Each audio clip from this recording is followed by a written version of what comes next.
திரு கல்கி அவர்களின் சிவகாமியின் சபதம். வழித்துணையாக கிடைத்த இந்த வீரர் எந்த மயூர சர்மனை பற்றி கூற வந்தானோ அதே மயூர சர்மனை குறித்து ஏற்கனவே புத்தபிஷு கூறியிருந்தது பரஞ்சோதியின் ஞாபகத்தில் இருந்தது. ஆனால் அவர் கூறிய வரலாறு இவ்வளவு ரசமாக இல்லை.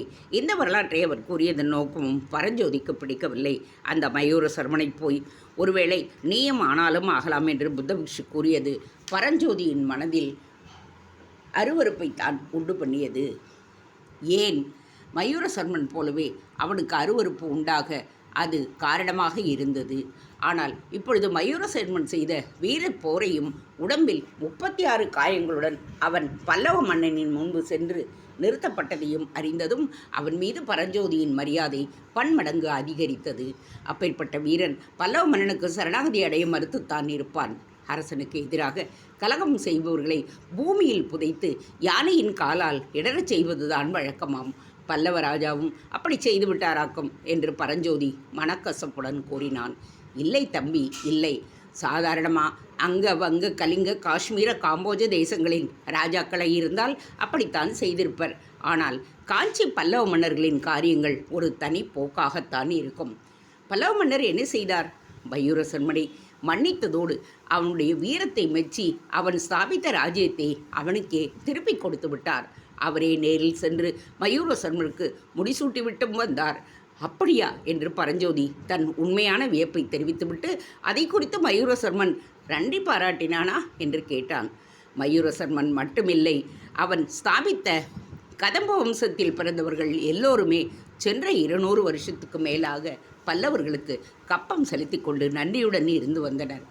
கிருஷ்ணனை துங்கபத்திரை நதிக்கரை ஓரமாய் அவர்களுடைய ராஜ்யமும் பெருகித்தான் வந்தது. கொஞ்ச காலத்துக்கு பிறகு வைஜந்தி பட்டணத்தில் தங்கள் தலைநகரை ஸ்தாபித்து கொண்டனர். அவர்களுக்கு ஆபத்து நேர்ந்த சமயங்களில் பல்லவ மன்னர்களும் வேண்டிய உதவி செய்து வந்தனர். இருபுறம் 20 வருஷத்துக்கு முந்தி புலிகேசியின் சிற்றப்பன் மங்களேசன் கதம்ப ராஜ்யத்தின் மீது படையெடுத்த செய்தி தெரியுமில்வா? தெரியாதே, அது என்ன விஷயம் என்று பரஞ்சோதி ஆவலுடன் கேட்டான். ஆமாம், நீ சிறு பிள்ளை, உனக்கு எப்படி தெரிந்திருக்கும்? அப்போது ராட்சச சொரூபம் கொண்டு பல்லவ ராஜ்யத்தின் மீது படையெடுத்து வருகிறானே இந்த புலிகேசியும் இவனுடைய தம்பிகளும் சிறு பிள்ளைகளாக இருந்த பொழுது இவர்களுடைய சிற்றப்பன் மங்களேசன் என்பவன் வாதாபி ராஜ்யத்தை ஆண்டு வந்தான். அவனுக்கு திடீரென்று அயல் நாடுகளை கைப்பற்றி பெரிய சக்கரவர்த்தி ஆக வேண்டும் என்ற ஆசை உண்டாயிற்று. துங்கபத்திரை கடந்து கதம்ப ராஜ்யத்துக்குள் பிரவேசித்தான். வைஜந்தி நகரம் வரையில் வந்து அதை முற்றுகை போட்டுவிட்டான். அப்பொழுது வடக்கு மண்டலத்து பல்லவ சைனியம்தான் கதம்பராஜாவின் ஒத்தாசைக்கு சென்றது. வைஜெயந்தி பட்டணத்துக்கு அண்மையில் பெரிய யுத்தம் நடந்தது. யுத்தத்தின் முடிவு என்ன ஆயிற்று கேட்பானேன்? வீர பல்லவ சைனியம்தான் ஜெயித்தது. சளுக்கர்கள் தோற்றுப்போய் பின்வாங்கி ஓடினர். ஆகா, அப்போது மட்டும் அந்த சளுக்கப்படையை பல்லவ சைனியம் பின்தொடர்ந்து அடியோடு நிர்மூலம் செய்திருந்தால் இப்பொழுது இந்த யுத்தமே வந்திருக்காது என்றான் அந்த வீரன். அந்த பழைய வரலாறுகளை எல்லாம் அறிந்து கொள்வதில் பரஞ்சோதிக்கு ரொம்பவும் சுவாரஸ்யம். யுத்தங்களை பற்றியும் அவை நடந்த முறைகளை பற்றியும் வெற்றி தோல்விகளை பற்றும் தெரிந்து கொள்ள அவனுக்கு மிகவும் ஆவல். நிலா இல்லாத முன்னிரவில் வழிப்பயணத்தின் போது அலுப்பு தெரியாமல் இருப்பதற்கும் அது உதவிற்று. தோல்வியடைந்து ஓடிய சளுக்கிய சைன்யத்தை பல்லவ சைன்யம் ஏன் தொடர்ந்து போகவில்லை? அவன் கேட்டான். அதற்கு பல காரணங்கள் உண்டு. முக்கியமான காரணம் என்னவென்றால், வைஜந்தி பட்டணத்துக்கு அருகில் நடந்த யுத்தத்தில் பல்லவ சைன்யம் ஒரு பெரிய நஷ்டத்தை அடைந்தது. பல்லவ சேனாதிபதி அந்த போரில் உயிர் துறந்தார். பரஞ்சோதியின் நினைவு சட்டென்று வேறு பக்கம் திரும்பியது. ஐயா, அந்த வீர பல்லவ சேனாதிபதியின் பெயர் என்ன என்று அவன் கேட்டான். நீ கேள்விப்பட்டதில்லையா? சேனாதிபதி கலிப்பகைதான், இப்பொழுதுள்ள கலிப்பகையாரின் மாமன். கேள்விப்பட்டிருக்கிறேன்.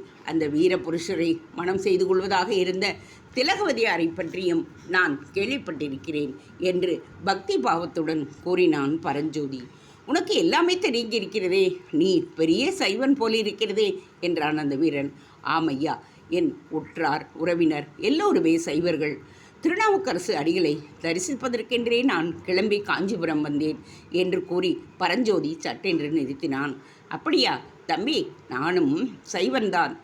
திருநாவுக்கரசரை காஞ்சியில் நீ தரிசிக்கவில்லையா? இல்லை. ஏன்? அதற்குள் இந்த வேலை வந்துவிட்டது. எந்த வேலை? பரஞ்சோதி சற்றே நிதானித்துவிட்டு, ஐயா, நான் என்னுடைய வேலை என்பது என்ன என்பதை பற்றி நீங்கள் ஒன்றும் கேட்காவிட்டால் நான் பொய் சொல்ல வேண்டிய அவசியம் ஏற்படாது என்றான். ஆஹா, நீ வெகு புத்திசாலி பிள்ளை என்ற அந்த வீரன் பிறகு, தம்பி, உன்னை மாதிரியே எனக்கு ஒரு புதல்வன் இருக்கிறான். உன் வயசுதான் இருக்கும். இந்த பிரயாணத்தில் என்னோடு தானும் வர வேண்டும் என்று பிடிவாதமாக இருந்தான். நான் தான் கூடாதென்று தடுத்து விட்டேன். அதனால் அவனுக்கு என் பேரில் மிகவும் கோபம். இப்படிப்பட்ட ஒரு வீர தந்தை பெற்ற அதிர்ஷ்டசாலியை குறித்து பரஞ்சோதியின் மனதில் சிறிது பொறாமை கூட உண்டாயிற்று. அந்த தகாத எண்ணத்தை பரஞ்சோதி மயக்க முயன்றவனாய், ஐயா, வைஜெயந்தி யுத்தத்தை பற்றி கூறி இடையில் நிறுத்தி விட்டீர்களே. அந்த போரில் சேனாதிபதி கலிப்பகை உயிர் துறந்ததாக சொன்னீர்கள். ஆனால் பல்லவ சைன்யத்துக்கு வேறு சேனாதிபதி கிடைக்கவில்லையா என்ன? தோற்று ஓடிய சளுக்கியர்களை தொடர்ந்து பல்லவ சைன்யம் ஏன் போகவில்லை என்று கேட்டான். விசித்திர சித்தர் என்ற பட்டப்பெயர் பெற்ற காஞ்சி சக்கரவர்த்தியை நீ பார்த்திருக்கின்றாயா தம்பி என்று பொருத்தமில்லாமல் திடீரென்று கேட்டான் அந்த வீரன். பரஞ்சோதி மௌனம் சாதித்தான். அவனுடைய மௌனத்தை பாராட்டிய அந்த வீரன் தலையை ஆட்டிவிட்டு மேலே சொன்னான். விசித்திர சித்தர் அந்த காலத்தில் மிக மிக விசித்திரமான எண்ணங்களை கொண்டிருந்தார். உலகத்தில் யுத்தம் என்பதே கூடாது, பகைமையும் துவேஷமும் இருக்கக்கூடாது. எல்லா ஜனங்களும் சிற்பம் முதலிய கலைகளில் ஈடுபட்டு ஆடல் பாடல்களில் ஆனந்தமாய் காலம் கழிக்க வேண்டும் என்ற எண்ணங்கள் அவர் மனதில் குடிக்கொண்டிருந்தன. நமக்கு இருக்கிற ராஜ்யம் போதும், அதிகம் எண்ணத்திற்கு என்று வைராக்கியத்தையும் கொண்டிருந்தவர் அவர். அப்பேற்பட்ட சமயத்தில் புலிகேசியிடமிருந்து சமாதான கோரிக்கையும் கிடைக்கவே யுத்தத்தை நிறுத்தும்படி கட்டளை போட்டு விட்டார். புலிகேசி எப்பொழுது அரசனானான்? சிற்றப்பன் மங்களேசன் ராஜ்யத்தின் மேலுள்ள ஆசையால் புலிகேசியையும் அவன் தம்பிகளையும் சிறையில் போட்டிருந்தான். மங்களேசன் வைஜெயனியின் மேல் படையெடுத்து புலிகேசியும் அவன் தம்பிமார்களும் சிறையிலிருந்து தப்பி வெளியே வந்துவிட்டனர். தோல்வியடைந்து திரும்பிய மங்களேசனை கொன்றுவிட்டு வாதாபி மன்னனாக புலிகேசி முடிசூட்டி கொண்டான். உடனே காஞ்சி சக்கரவர்த்திக்கு சமாதான தூதும் அனுப்பினான். நாகசர்பத்துடன் சமாதானம் செய்து கொண்டது போல அந்த பாதகனுடன் மகேந்திர சக்கரவர்த்தியும் அப்பொழுது சமாதானம் செய்து கொண்டு விட்டார். அந்த விபரீத பலனை இப்பொழுது அனுபவிக்கின்றார். என்ன விபரீத பலன்? விபரீத பலன் என்னவா? புலிகேசியின் சைன்யங்கள் இந்த யுத்தத்தில் வைஜெயந்தியை கைப்பற்றி கொண்டு மேலேறி வருகின்றன என்று உனக்கு தெரியாதா? இன்னொரு பயங்கரமான செய்தி கேள்விப்படுகின்றேன். வைஜெயந்தி பட்டணத்தை கைப்பற்றிய உடனேயே புலிகேசி அந்நகரில் இருந்த செல்வங்களை எல்லாம் கொள்ளையடித்து நகரையே கொளுத்தும்படியாக கட்டளையிட்டான் என்று தெரிகிறது. இதை என்னால் நம்பவே முடியவில்லை. ஒருவேளை உண்மையாயிருந்தால் காஞ்சி மகேந்திரவர்மருக்கு இதுவும் வேண்டும், இன்னவும் வேண்டும் என்றுதான் சொல்லுவேன். உலகத்தில் ராஜாக்களும் சக்கரவர்த்தியும் போரிலே புலி என்றும் சண்டையிலே சிங்கம் என்று பட்டப்பெயர் வாங்குகிறார்கள். காஞ்சி சக்கரவர்த்தி சித்திரகார புலி என்று பட்டம் பெற்றிருக்கிறார் அல்லவா? அவருக்கு இதெல்லாம் வேண்டும்தான். பரஞ்சோதி மீண்டும் மௌனத்தில் ஆழ்ந்தான். வைஜெயந்தி பட்டணம் எரிக்கப்பட்ட செய்தி அவன் மனதை கலக்கி இருந்தது. சற்று பொறுத்து அந்த வீரன், தம்பி, நீ எங்கே போகிறாய்? என்ன காரியமாக போகிறாய் என்று நான் உன்னை கேட்கவில்லை. ஆனால் இன்று இரவு எங்கே தங்குவதாக உத்தேசம் என்று சொல்லுவதில் உனக்கொன்றும் ஆட்சேபனை இல்லையே என்றான். இந்த மலையை தாண்டியதும் அப்பால் ஒரு மகேந்திர விடுதி இருப்பதாக சொன்னார்கள். அதில் தங்கலாம் என்று எண்ணி இருந்தேன். இருட்டுவதற்கு முன் மகேந்திர விடுதிக்கு போய் சேர்ந்து விடலாம் என்று நினைத்தேன். அதோ பார் வெளிச்சத்தை. நீ சொன்ன மகேந்திர விடுதி அந்த வெளிச்சம் தெரிகிற வீடுதான். நானும் இன்றிரவு அங்கேதான் தங்கப் போகிறேன் என்றான் அந்த வீரன்.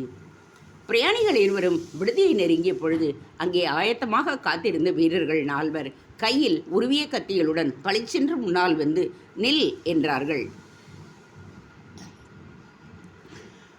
விடுதியில் வாசலில் நின்றிருந்த இன்னொரு வீரன் கையில் பிரகாசமான தீவர்த்தியை படித்துக் கொண்டிருந்தான். அந்த ஒளியில் மற்ற 4 கையிலும் இருந்த கத்திகள் மின்னின. அப்பொழுது அந்த குதிரை வீரன் தன் அருகில் உள்ள ஏதோ ஒரு அடையாளத்தை எடுத்து காட்டவே அந்த வீரர்கள் 4 சிறிது மரியாதையுடன் ஒதுங்கி நின்று அவனுக்கு வழிவிட்டு பின்னால் வந்த பரஞ்சோதியை அணுகினர். குதிரை வீரன் திரும்பி பார்த்து, அவனும் என்னுடன் தான் வந்திருக்கிறான் என்று சொல்லவே பரஞ்சோதிக்கும் அவர்கள் வழிவிட்டனர். மூத்த பிரயாணி விடுதி தலைவரிடம் மேற்சொன்ன அடையாளத்தை காட்டி, நாங்கள் இருவரும் இன்று இரவு விடுதியில் தங்க வேண்டும், குதிரைகளுக்கும் தீனி வேண்டும் என்றான். விடுதியின் தலைவன் மற்ற வீரர்களைப் போலவே மரியாதையுடன் அப்படியா ஐயா என்று மறுமொழி கூறினான். இதெல்லாம் பரஞ்சோதிக்கு மிக்க வியப்பை அளித்தது. அந்த வீரன் ஏதோ பெரிய இராஜாங்க காரியமாக போகிறான் என்றும் பரஞ்சோதி ஊகித்து கொண்டான். ஒருவேளை பல்லவ சைனியத்தைச் சேர்ந்த பெரிய தளபதியாக கூட அவன் இருக்கலாம் என்று சந்தேகித்தான். தான் இப்பொழுது ஏற்றுக்கொண்டிருக்கும் காரியம் ஒரு விதமாக முடிந்த பிறகு இந்த வீரன் எங்கே இருந்தாலும் தேடி கண்டுபிடித்து இவனுடைய சிநேகிதத்தை வளர்த்து கொள்ள வேண்டும் என்ற ஆசை பரஞ்சோதிக்கு உண்டாயிற்று. இருவரும் உணவு அருந்திய பொழுது அந்த வீரன் பரஞ்சோதியை பார்த்து, தம்பி, வைஜெயந்தி யுத்தத்தை பற்றி உனக்கு சொன்னேன் அல்லவா? அந்த காலத்தில் எனக்கு கிட்டத்தட்ட 1 வயதுதான் இருக்கும். அப்பொழுது ஒரு தடவை நான் இந்த விடுதியில் தங்கியிருக்கிறேன். அன்று இரவு எனக்கு ஒரு விசித்திரமான அனுபவம் ஏற்பட்டது என்றான். அது என்ன? பரஞ்சோதி ஆவலுடன் கேட்டான். தம்பி, இத்தனை நேரமும் நாம் ஒருவர் பெயரை ஒருவர் தெரிந்து கொள்ளாமலே பேசிக்கொண்டிருக்கிறோம். என் பெயரை தெரிவிப்பதில் எனக்கு ஆட்சேபம் ஒன்றுமில்லை. எனக்கு என் தாய் தந்தையர்கள் இட்ட பெயர் வஜ்ரபாகு. ஆனால் என் சிநேகிதர்கள் என்னை கும்பகர்ணன் என்று அழைப்பார்கள். தூங்கினால் அப்படி தூங்குவேன். இன்று இரவு போலவே அன்றைக்கும் நாளெல்லாம் பிரயாணம் செய்திருந்தபடியால் அசந்து தூங்கிவிட்டேன். அப்பொழுது என்ன நடந்தது தெரியுமா? ஏதாவது பிசாசு சொப்பனம் கட்டு உளறி அடித்து கொண்டு எழுந்து விட்டீர்களாக்கும். பரஞ்சோதி குறும்பாக அவனை கேட்டான். அதை கேட்ட வஜ்ரபாகு நகைத்துவிட்டு, இல்லை இல்லை, அதைவிட ஆபத்தான விஷயம். வீடு இடிந்து என் மேலே விழுந்து விட்டது போல் சொப்பனம் கண்டு கண்ணை விழித்து பார்த்த பொழுது 5-6 தடியர்கள் என் மேல் உட்கார்ந்து அமுக்கிக் கொண்டிருந்தனர். 2 பேர் என் இடுப்பை தடவி கொண்டிருந்தனர். எதற்காக தெரியுமா? ஐயா, என்னை ஞானதிஷி உள்ளவன் என்று நினைத்து கொண்டீர்களாக்கும். தாங்கள் சொல்லாவிட்டால் எனக்கு எப்படி தெரியும் என்றான் பரஞ்சோதி. நல்லது தம்பி, நான் சேனாதிபதி கலிப்பகையருக்கு கொண்டு போன ஓலையை தஸ்கரம் செய்வதற்காகத்தான் என் இடுப்பில் அந்த ஓலை இருக்கும் என்று அந்த முரடர்கள் எண்ணினர். ஆஹா என்றான் பரஞ்சோதி அவனை அறியாமல். அவனுடைய வலது கை இடுப்பை தொட்டு பார்த்தது. இது ஒரு கணம்தான். மறுகணம் கை பழைய நிலையை அடைந்தது. ஆனால் அந்த ஒரு கண நேர செய்யே வீரன் வஜ்ரபாகுவின் தீவிரமான கண்கள் கவனிக்காமல் போகவில்லை. அப்புறம் என்ன ஆயிற்று ஐயா? அந்த முரடர்களுக்கு தாங்கள் கொண்டு போன ஓலை கிடைத்து விட்டதா? பரஞ்சோதி கேட்டான். ஓலை கிடைக்கவில்லை. என் கை முஷ்டியினால் தலைக்கு 7-8 குத்துகள் கிடைத்தன. பெற்றுக்கொண்டு தலை தப்பியது தம்பிரான் புண்ணியம் என்று ஓட்டம் பிடித்து விட்டார்கள். பரஞ்சோதி சிரித்துவிட்டு, அந்த முட்டாள்களுக்கு நன்றாய் வேண்டும். உங்களுடைய கும்பகர்ண தூக்கத்தை கலைத்தார்கள் அல்லவா? யாராவது ஒருவன் தனியாக வந்து இடுப்பை தடவியிருந்தால் ஒருவேளை ஓலை கிடைத்திருக்கலாம் என்றான். அப்போதும் கிடைத்திருக்காது என்றான் வஜ்ரபாகு. ஏன், நீங்கள் தான் கும்பகர்ணன் மாதிரி தூங்குவேன் என்று சொன்னீர்களே? உண்மைதான் தம்பி, ஆனால் ஓலை இடுப்பில் இருந்தால் தானே கிடைக்கும். பின் வேறு பத்திரமான இடத்தில் அதை வைத்து கொண்டிருந்தீர்களாக்கும். ஆமாம், அக்னி பகவானிடம் ஒப்படைத்து விட்டேன். இதென்ன நல்ல தூதராய் இருக்கிறீர்களே, ஓலையை நெருப்பில் போட்டுவிட்டு எதற்காக பிரயாணம் செய்தீர்கள்? ஓலையை நெருப்பில் போடுவதற்கு முன்னால் அதை படித்துவிட்டு விஷயத்தை மனதில் பதிய வைத்து கொண்டேன். ஓஹோ, ராஜாங்க தூதர்கள் அப்படி கூட செய்யலாமா என்ன? சமயோஜிதமாக காரியம் செய்ய தெரியாதவன் ராஜாங்க தூதுவனாக இருக்கவே அருகதை அல்றவன். தம்பி, இம்மாதிரி அபாயம் ஏதாவது நேரலாம் என்று நான் எதிர்பார்த்தேன். எனவே முன்ஜாகிரதையாக ஒரு காரியம் செய்தேன். அதற்காக சக்கரவர்த்தியிடமிருந்து எனக்கு வெகுமதி கூட கிடைத்தது. இதையெல்லாம் கேட்ட பரஞ்சோதியின் உள்ளம் பெரிதும் குழப்பத்துக்கு உள்ளாயிற்று. இரவில் விடுதிகளில் தங்க நேர்ந்தால் மற்றவர்கள் படுக்கும் அறைக்குள் படுக்கக்கூடாது என்று புத்த பிக்ஷு எச்சரித்தது அவனுக்கு ஞாபகம் வந்தது. நல்ல வேளையாக அன்றிரவு படுத்துக்கொள்வதற்கு அவனுக்கு தனி அறை கொடுத்தனர். வஜ்ரபாகுவும், தம்பி, இனிமேல் உன் வழி வேறு, என் வழி வேறு. நான் அதிகாலையில் எழுந்து போய்விடுவேன். உன்னை எனக்கு ரொம்பவும் பிடித்திருக்கிறது. எப்பொழுதாவது உதவி தேவையாயிருந்தால் என்னிடம் வர தயங்காதே என்று சொல்லிவிட்டு விடைபெற்று படுக்கச் சென்று விட்டான். பரஞ்சோதி படுத்துக்கொள்ளும் பொழுது வஜ்ரபாகு கூறிய அனுபவம் அவனுக்கு ஞாபகம் இருந்தபடியால் அயர்ந்து தூங்கிவிடக்கூடாது என்றும் ஏதாவது சத்தம் கேட்டால் பளிச்சென்று எழுந்துவிட வேண்டும் என்றும் மனதிற்குள் சங்கல்பம் செய்து கொண்டார். ஆனால் வாலிப பருவமும் நாளெல்லாம் பிரயாணம் செய்த களைப்பும் சேர்ந்து படுத்த சிறிது நேரத்திற்கெல்லாம் அவன் நித்திரையில் ஆழ்ந்து விட்டான். எனினும் அவனுடைய தூக்கம் அமைதியான தூக்கமாக இருக்கவில்லை. பயங்கரமான கனவுகள் மாறி மாறி தோன்றிக்கொண்டே இருந்தன. செந்நிற புரசம்பூக்கள் நிறைந்த பிரதேசத்தில் ஆவி வடிவத்துக்கு குதிரை வீரர்களுக்கு மத்தியில் தானும் ஒரு ஆவி வடிவமாகி ஓயாத சுற்றி சுற்றி அலைந்து கொண்டிருந்ததாக அவனுக்கு தோன்றியது. அலைந்து அலைந்து களைத்து போன பிறகு ஒரு மலை குகையில் போய் அவன் படுத்து கொள்ளுகிறான். கனவிற்குள் தூங்குவதற்காக கனவு காண்கின்றான். ஆனால் அந்த தூக்கத்திலும் நினைவு இருக்கின்றது. கண்கள் மட்டும்தான் மூடியிருக்கின்றன. பிசாசு ஒன்று மாற்றி ஒன்று வந்து அவனுடைய இடுப்பை தடவுகின்றது. நல்ல வேளை என்று என்னுடைய ஓலை இடுப்பில் இல்லை, தலைக்கு அடியில் வைத்து கொண்டு இருந்தோம் என்று தோன்றுகிறது. கண்ணை திறந்து பார்த்தால் அந்த பிசாசுகள் ஓடிவிடும் என்று எண்ணம் அவனுக்குள் தோன்றுகின்றது. ஆனால் எவ்வளவு முயன்றும் கண்களை திறக்கவே முடியவில்லை. அப்புறம் எங்கோ வெகு தூரத்தில் ஒரு கொள்ளிவாய் பிசாசு காணப்படுகிறது. அதை அழைத்து கொண்டு ஒரு கருநிற பிசாசு அவனை நோக்கி வருகிறது.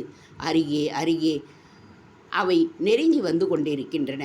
கொள்ளிவாய் பிசாசின் வாயில் உள்ள தீயின் ஒளியில் அவனுடைய மூடியுள்ள கண்கள் கூசுகின்றன. கடைசியில் அந்த ஒளியின் கடுமையை பொறுக்க முடியாது கண்களை திறந்து கொள்ளுகிறான். ஆனால் எதிரில் வந்தவை கொள்ளிவாய் பிசாசும் இல்லை, கருப்பு பிசாசும் இல்லை என்பவை அவனுடைய திறந்த கண்கள் தெரிவிக்கின்றன. வீரன் வஜ்ரபாகுவும் அவனுக்கு பின்னால் கையில் விலங்கை ஏந்தி கொண்டு விடுதியின் தலைவனும் தான் வந்து கொண்டிருந்தார்கள். பரஞ்சோதி திடுக்கிட்டு எழுந்து உட்கார்ந்து கொண்டான். அவனது வலது கை அருகில் தரையில் கிடந்த வேலை பற்றியது. ஓலை திருட்டு. வஜ்ரபாகு சாவதானமான குரலில், தம்பி பொறு, வேலை கைப்பற்றுவதற்கு பதிலாக பொறுமையை கைப்பற்று. நாங்கள் பேய் பிசாசு இல்லை, பிசாசு சொப்பனம் கண்டாயா என்று என்னை பரிகாசம் செய்தாயே. நீயும் பிசாசு சொப்பனம் கண்டு அலறிய அலறில் இந்த விடுதியில் உள்ள எல்லோரும் எழுந்திருக்க வேண்டியதாயிற்று என்றான். பரஞ்சோதி தான் அத்தகைய கனவு கண்டது உண்மை என்று எண்ணத்தில் வெட்கமடைந்து ஒரு அசட்டு சிரிப்பு சிரித்தான். பிறகு பொழுது விடிந்து விட்டதா, புறப்படலாமா என்று கேட்டுக்கொண்டே எழுந்தான். அழகுதான். இப்போது அர்த்த ராத்திரி. விடுதியில் பத்திரமாக படித்திருக்கும் பொழுதே இப்படி பயந்து உளறுகிறவன் நடுநிசையில் தனி வழியே எப்படி போவாய்? அப்படி போவதாக இருந்தால் அம்மா என்று கனவிலே அலறினாயே, அந்த புண்ணியவதி எங்கே இருக்கிறாள் என்று சொல்லிவிட்டு போ. பிள்ளையின் கதியை பற்றி அன்னைக்கு செய்தியாவது சொல்லி அனுப்புகிறேன் என்றான் வஜ்ரபாகு. இந்த வார்த்தைகள் எல்லாம் கூறிய முட்களைப் போல பரஞ்சோதியின் உள்ளத்தில் சுரீல் சுரீல் என்று தைத்தன. நீங்கள் நேற்று சாயங்காலம் பகங்கமான கதைகளை சொன்னீர்கள் அல்லவா, அதனால்தான் சொப்பனம் காணும்படியாக ஆயிற்று என்று சமாதானம் சொன்னான் பரஞ்சோதி. போகட்டும், இனிமேலாவது சற்று நேரம் நிம்மதியாக தூகு. இந்த தீபம் இங்கேயே இருக்கட்டும் என்று வஜ்ரபாகு கூறினான். அந்த விதமே தீபத்தை வைத்துவிட்டு வஜ்ரபாகுவும் படைத்தலைவனும் அங்கிருந்து சென்றனர். அவர்கள் போன பிறகு பரஞ்சோதி கண்களை மூடிக்கொண்டு தூங்க பார்த்தான். ஆனால் தூக்கம் வரவில்லை. புரண்டு புரண்டு படுத்தான். எழுந்து உட்கார்ந்து கொண்டான். மறுபடியும் படுத்தான். அப்படியும் தூக்கம் வரவில்லை. அவர்கள் வைத்துவிட்டு போன தீபம் ஒரு பக்கம் அவனுடைய கண்களை கூசச் செய்து கொண்டு இருந்தது. விளக்கை அணைத்து விடலாமா என்று ஒரு கணம் நினைத்தான். உடனே வேறு ஒரு நினைவு பளிச்சென்று தோன்றியது. எழுந்து உட்கார்ந்து தலைமாட்டில் துணியில் சுற்றி வைத்திருந்த மெல்லிய சிறில் மூங்கில் குழாயை எடுத்தான். அதற்குள்ளே இருந்த ஓலைக்கற்றையை வெளியில் எடுத்து தீபம் வைத்திருந்த இடத்துக்கு அருகில் சென்று உட்கார்ந்து கொண்டான். ஓலையை பிரித்து வைத்து கொண்டு உற்று பார்த்தான். ஆஹா, என்ன ஏமாற்றம்! அதில் ஏதோ எழுதியிருக்கிறது. மிக நெருக்கமாக எழுதியிருந்தது.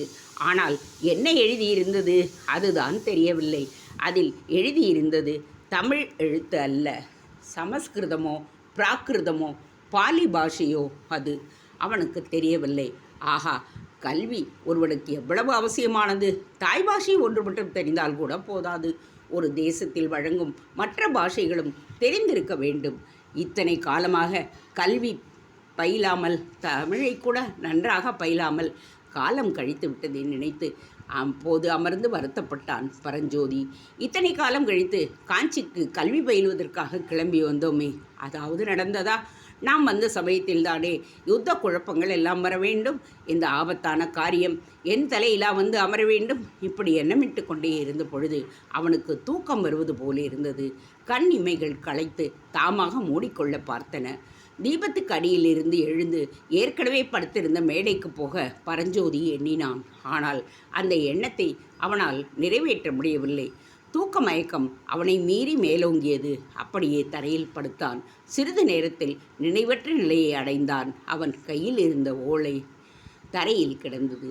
சற்று பொறுத்து அறைக்கதவு மெதுவாக திறந்தது. வஜ்ரபாகு ஓசைப்படாமல் உள்ளே வந்தான். தரையில் கிடந்த ஓலைச் சுருளை எடுத்துக்கொண்டு அறையின் கதவை மீண்டும் சாத்திவிட்டு வெளியேறினான்.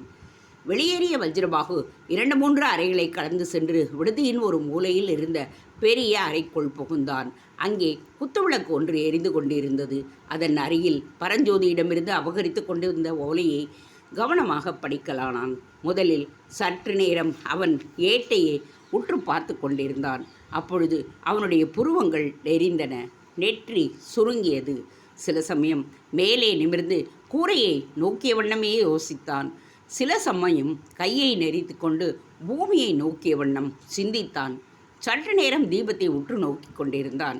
கடைசியாக அவனுடைய முகம் பளிச்சென மலர்ந்தது. உடனே விரைவாகவும் உற்சாகத்துடனும் அந்த ஓலை கட்டிலிருந்து 4 ஏடுகளையும் படித்து முடித்தான். பிறகு பக்கத்தில் வைத்திருந்த வெற்று ஓலையில் 4 எடுத்து அதே அளவில் கத்தரித்து வைத்து கொண்டு எழுதத் தொடங்கினான். துரிதமாக எழுதி முடித்து பரஞ்சோதி கொண்டு வந்திருந்த ஓலையும் இதையும் ஒப்பிட்டு நோக்கினான். பரஞ்சோதியின் ஓலையை அவனிடமே பத்திரமாக வைத்துவிட்டு தான் எழுதிய ஓலையுடனே பரஞ்சோதியின் அறையை நோக்கி சென்றான். அங்கே பரஞ்சோதி இன்னும் தீபத்துக்கு பக்கத்தில் மயங்கி கிடப்பதையும் தீபம் அணையும் தருவாயில் இருப்பதையும் பார்த்தான். அறையில் அப்பொழுது லேசான புகை ஒருவித அபூர்வமான மனம் கமிழ்ந்து கொண்டிருந்தது. புகை சூழ்ந்து மூக்கை துணியால் மூடிக்கொண்டு வஜ்ரபாகு அந்த அறைக்குள் நுழைந்தான். ஓலை முன்னே கிடந்த இடத்திலேயே தான் கொண்டு வந்திருந்த ஓலையை போட்டுவிட்டு தீபத்தில் எரிந்து கொண்டிருந்த திரியை உள்ளுக்குள் இழுத்து எண்ணெயில் நனைத்து அடைத்தான். இவ்வளவையும் அதிசீக்கிரமாக செய்துவிட்டு மறுகணமே அந்த அறையை விட்டு வெளியேறிவிட்டான். மீண்டும் தன்னுடைய அறைக்கு சென்று வஜ்ரபாகு பரஞ்சோதியிடமிருந்து தான் அபகரித்த ஓலையை இன்னொரு தடவை நன்றாக படித்து பார்த்துவிட்டு அதை ஏடு ஏடாக எடுத்து விளக்கின் ஜுவாலையில் காட்டி தகனமும் செய்துவிட்டான். அப்படி தகனம் செய்து கொண்டிருந்த பொழுது அவனுடைய உள்ளம் தீவிரமாக சிந்தனை செய்து கொண்டிருந்தது என்பதை அவனுடைய முகக்குறி காட்டியது. 4 ஏடுகளையும் எடுத்து சாம்பலாக்கிய பிறகு இன்னும் 4 வெற்று ஏடுகளை எடுத்து எழுத்தாணியினால் எழுதத் துவங்கினான். முன்பு போல் இந்த முறை அவனுடைய வேகம் இடைவிடாமலும் எழுதவில்லை. இடையில் நிறுத்தி யோசித்து யோசித்து எழுதினான். அவன் எழுதி முடித்து ஓலை ஏடுகளை குழாயில் போட்ட பொழுது பலபலவென்று கிழக்கு வெளுத்து விட்டது. உச்சி வானத்துக்கு சற்று மேல் காணப்பட்ட பாதி மதி பிரகாசத்தை இழந்து கொண்டு வர்ணமடைந்து கொண்டிருந்தது. விண்மீன்களும் ஒளி குன்றத் துவங்கின. பட்சிகளின் தனி குரல்கள் அங்கொன்றும் இங்கொன்றுமாக கேட்க ஆரம்பித்தது. பரஞ்சோதி கண்விழித்து பார்த்த பொழுது அறைக்குள்ளே பலகனி வழியாக உதய நேரத்தின் இளம் வெளிச்சம் வந்து கொண்டிருந்தது.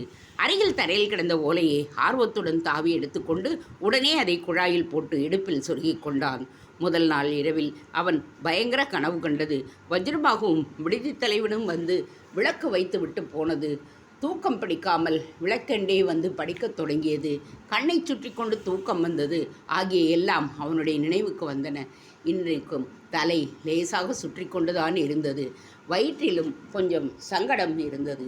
ஏதோ ஒரு அபூர்வமான வாசனை அந்த அறையில் சூழ்ந்திருப்பதை அவன் உணர்ந்தான். ஆனால் இதிலெல்லாம் அவனுடைய கவனம் நன்றாக பதியவில்லை. ஓலையை தரையில் போட்டுவிட்டு இவ்வளவு நேரம் தூங்கிவிட்டோமே, என்ன அசட்டுத்தனம் என்கின்ற எண்ணத்தில் ஏற்பட்ட வெட்கம் மற்ற நினைவுகளை எல்லாம் போக்கடித்து விட்டது. அதே சமயம் குதிரையின் காலடி சத்தம் காதில் விழவே விழுந்து அடுத்து எழுந்திருந்து வாசல் பக்கம் சென்றான். அங்கே விடுதி தலைவனும் காவலர்களும் நின்று சற்று தூரத்தில் போய்கொண்டிருந்த குதிரையை பார்த்த வண்ணம் இருப்பதை கண்டார். ஓஹோ, வஜ்ரபாகு போகிறார், அதற்குள்ளேயே புறப்பட்டு விட்டாரா என்று வினவிதை கேட்டு அவர்கள் பக்கம் அவர் திரும்பி பார்த்தனர். குதிரை கண்ணுக்கு மறைந்த பிறகு, ஐயா, வஜ்ரபாகு என்கிறவர் யார், உங்களுக்கு தெரியுமா என்று பரஞ்சோதி காவலர்களை பார்த்து கேட்டான். உன்னை கேட்டு தெரிந்து கொள்ளலாமல்லவா, நான் நினைத்திருந்தேன், அவர்களில் ஒருவன் கூறினான். இன்னாரென்று தெரியாமலா நேற்று இரவு அவ்வளவு நெருக்கமாக அவருக்கு மரியாதை செய்தீர்கள்? காரணமில்லாமல் மரியாதை செய்யவில்லை. அவரிடம் சிங்க முதிரை போட்ட இலச்சினை இருந்ததே, உனக்கு தெரியாதா? சிங்க இலச்சினை என்றால் அதில் என்ன விசேஷம்? வெகு முக்கியமாக இராஜாங்க காரியமாக போகிறவர்கள் சிங்க இலச்சினையை வைத்திருப்பார்கள்.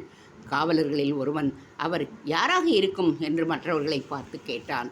அமைச்சர்களில் ஒருவராய் இருக்கலாம் என்றான் ஒருவன். சேனாதிபதி கலிப்பகையை நீக்கிவிட்டு வேறொரு சேனாதிபதியை சக்கரவர்த்தி அனுப்பப் போவதாக கேள்வி. புதிய சேனாதிபதியாக இருந்தாலும் கூட இருக்கலாம் என்றான் ஒருவன். சேனாதிபதியை மாற்றுவதற்கு என்ன காரணம் உனக்கு தெரியுமா என்று கேட்டான் விடுதி தலைவன். வேறு காரணம் வேண்டுமா என்ன? வாதாபி சைனியம் வடபெண்ணையை நெருங்கி விட்டதாக கேள்வி. அப்படி இருக்க நம் சேனாதிபதி வடக்கு மண்டலத்து சைனியத்துக்கு இருந்த இடத்திலேயே வைத்து கொண்டிருப்பது போதாதா? சக்கரவர்த்தியிடம் யோசனை கேட்க சேனாதிபதி கலிப்பகை காஞ்சிக்கு போயிருக்கிறாராமே. அதனால்தான் சக்கரவர்த்திக்கு கோபமாம். நீர் சேனாதிபதியை வகித்தது போதும் என்று சொல்லிவிட்டாராம். இந்த சம்பாஷணையை கேட்டுக்கொண்டிருந்த பரஞ்சோதி, ஐயா, என்னுடைய குதிரை எங்கே? நானும் கிளம்ப வேண்டும் என்றாள். பரஞ்சோதியை பற்றி அவர்களை இன்னும் சிறிது விசாரித்துவிட்டு, நீ எங்கே போகிறாய் என்று கேட்டனர். வடபெண்ணை கரையில் உள்ள பௌத்த மடத்துக்கு போக வேண்டும். இன்னும் எவ்வளவு தூரம் இருக்கும் அது என்று பரஞ்சோதி வினவினான். அவர்கள் வஜ்ரபாகு சென்ற திசையை காட்டி, இதே வழியில் போனால் உச்சியில் வடபெண்ணையை சேரலாம்.